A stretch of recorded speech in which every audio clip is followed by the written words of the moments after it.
धार्मिक स्थळांसमोर सुद्धा पोलिसांचा मोठा बंदोबस्त तैनात करण्यात आलेला आहे। संचारबंदी असलेल्या मोमीनपुरामधील जामा मस्जिद या परिसरात पोलीस बंदोबस्त तैनात करण्यात आलाय। तर गणेशपेठ कोतवाली तहसील पोलीस ठाण्याच्या हद्दीत सुद्धा सध्या संचारबंदी असल्यामुळे पोलीस सुद्धा अलर्ट मोडवर आहेत। संचारबंदी असलेल्या भागातील धार्मिक स्थळांना चोख सुरक्षा व्यवस्था देण्यात आलेली आहे। मी सध्या आहे नागपुरातील मोमीनपुरा परिसरामध्ये। याच परिसरामध्ये जामा मस्जिद आहे आणि आज जुम्मे की नमाज आहे आणि त्यामुळेच या सगळ्या पार्श्वभूमीवर आपण बघू शकतो या ठिकाणी चोख सुरक्षा व्यवस्था जी आहे ती या ठिकाणी देण्यात आलेली आहे।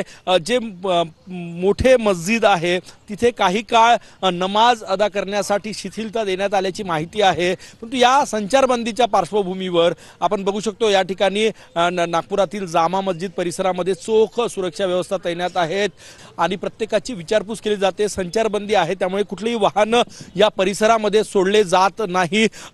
सोमवारी नागपुरातील महाल परिसरामध्ये हिंसाचार घडला होता आणि त्यानंतर जी आहे ती संचारबंदी लावण्यात आली। अजूनही या मोमीनपुरा परिसरामध्ये संचारबंदी आहे आणि आज धार्मिक स्थळांना आज जुमे की नमाज आहे त्या पार्श्वभूमीवर धार्मिक स्थळांना चोख सुरक्षा व्यवस्था देण्यात आलेली आहे। कॅमेरामॅन सचिन सयामसह गजानन उमाटे, TV9 मराठी, नागपूर।